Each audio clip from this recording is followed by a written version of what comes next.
आणि त्यांनी या ठिकाणी आपल्या कार्यक्रमाला हजेरी लावून एक 4 चांद ज्याला म्हणतो ते आपण त्यांच्याकडून मिळवलेला आहे। टाळ्यांच्या गजरामध्ये आपण आदरणीय खासदार नरेश मस्के साहेब यांचं स्वागत करतोय।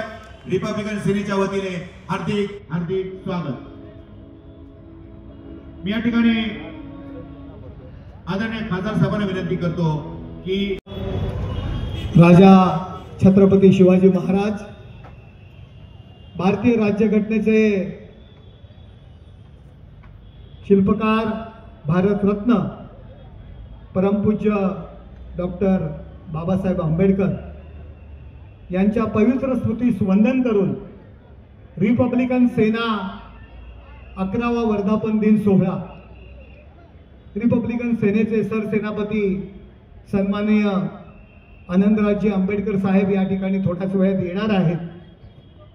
या कार्यक्रमाचे आयोजक आमचे मित्र, ठाणे महानगरपालिकेमध्ये माझ्या सोबत नगरसेवक म्हणून ज्यांनी काम केलं असे आमचे रामभाऊ तायडे यांचं खास करून मी अभिनंदन करेन की आपण हा 11वा वर्धापन दिन सोहळा आज आमच्या या ठाणे नगरीमध्ये आपण आयोजित केला आणि त्यामुळे अनिरुद्ध वनकर यांच्यासारखे भीमगीत गायक, मी त्यांना एकाच पठडीमध्ये अडकवणार नाही, आमच्या विदर्भातून आलेला हा गायक यांचा मी चाहता आहे आणि मला एका कार्यक्रमाकरता शहापूरला जायचंय, तरी सुद्धा मी रामभाऊंना म्हणालो की मी अनिरुद्धांना ऐकण्यासाठी येणार आहे कुठल्याही परिस्थितीमध्ये।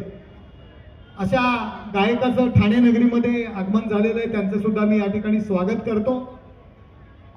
शिवशक्ती आणि भीमशक्ती ही चळवळ जी सुरू झालेली आहे आणि रामभाऊ आणि आम्ही ठाण्यात यापूर्वीच सुरू केली आणि त्याचा प्रत्यंतर या ठाणे नगरीला आम्ही दिलेला आहे।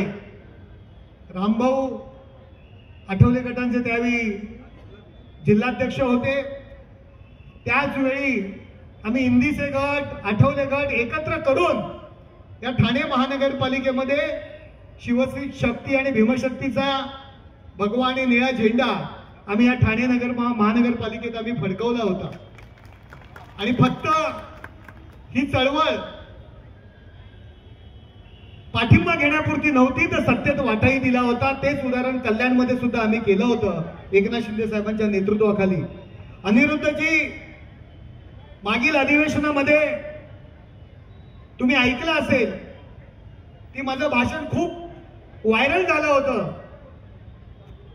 बाबासाहेबांचं नाव घेऊन या देशामध्ये अनेक पक्ष राजकारण करतात। समाजवादी पार्टी असेल, तमिळनाडूमध्ये असेल, केरळामध्ये असेल, काँग्रेस असेल, पण मी सभागृहात गेल्यानंतर मी पाहिलं की बाबासाहेबांचं नाव घेताना ते बाबासाहेब बोलत नाहीत। अगदी बहुजन समाज पार्टीचे खासदार सुद्धा बाबासाहेब बोलत नाहीत, ते BR आंबेडकर म्हणतात किंवा भीमराव आंबेडकर म्हणतात। काँग्रेसचे खासदार पण भाषणामध्ये बाबासाहेबांचा उल्लेख बाबासाहेब म्हणून करत नाहीत। आणि गोव्याचं बिल होतं SC ST रिझर्वेशनच्या त्यावेळी, आणि त्या माझ्या भाषणामध्ये मी त्या ठिकाणी म्हणालो की मोहनदास करमचंद गांधी हे नाव घेताना आपण महात्मा गांधी म्हणता,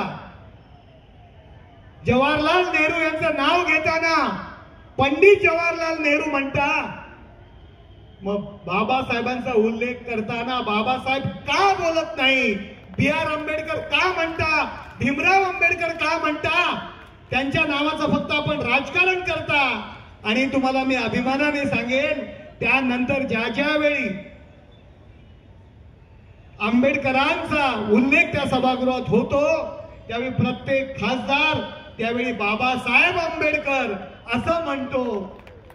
त्या सभागृहामध्ये ठणकावून सांगणारा हा तुमचा, हा ठाण्याचा, की जी तुम्ही 7,34,000 मतांनी ज्याला निवडून दिलं त्या नरेश मस्केनी त्या सभागृहामध्ये तो आवाज उठवला आणि सगळ्यांना आंबेडकरांचा उल्लेख बाबासाहेब आंबेडकर म्हणून करा असा त्यावेळी मी करायला भाग पाडलं आणि यापुढे ती प्रथा सुरू झाली।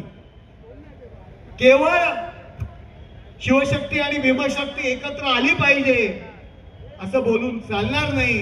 तर शिवशक्तीच्या नेत्यांनी सुद्धा आपल्या कृतीमधून भीम अनुयायांना वाटलं पाहिजे की ते आपले आहेत, अशा पद्धतीची वर्तणूक सुद्धा शिवशक्तीच्या नेत्यांकडनं अपेक्षित आहे आणि माझ्याकडून ती नक्कीच घडते. ठाण्यातील जनतेला सगळ्यांना माहित आहे. खूप चांगलं काम आनंदराज आंबेडकर यांच्या नेतृत्वाखाली सुरू आहे. एकनाथ शिंदे साहेबांना हात त्यांनी दिलेला आहे. नक्कीच आपली युती जी झालेली आहे त्यामुळे या महाराष्ट्रातलं वातावरण नक्कीच बदलणार. अनेक कार्यक्रम आज आहेत आणि त्या कार्यक्रमाला उपस्थित राहायचंय. नगरपालिकेच्या निवडणुका आमच्या ठाणे जिल्ह्यामध्ये अंबरनाथ आणि बदलापूर या ठिकाणी वाड्यामध्ये आहेत. अंबरनाथ आणि बदलापूर या ठिकाणी मला जायचंय आणि त्याकरता मी पुन्हा एकदा रामभाऊ तायडे यांना शुभेच्छा देतो आणि रिपब्लिकन सेनेला शुभेच्छा देतो. धन्यवाद. जय हिंद, जय महाराष्ट्र, जय भीम.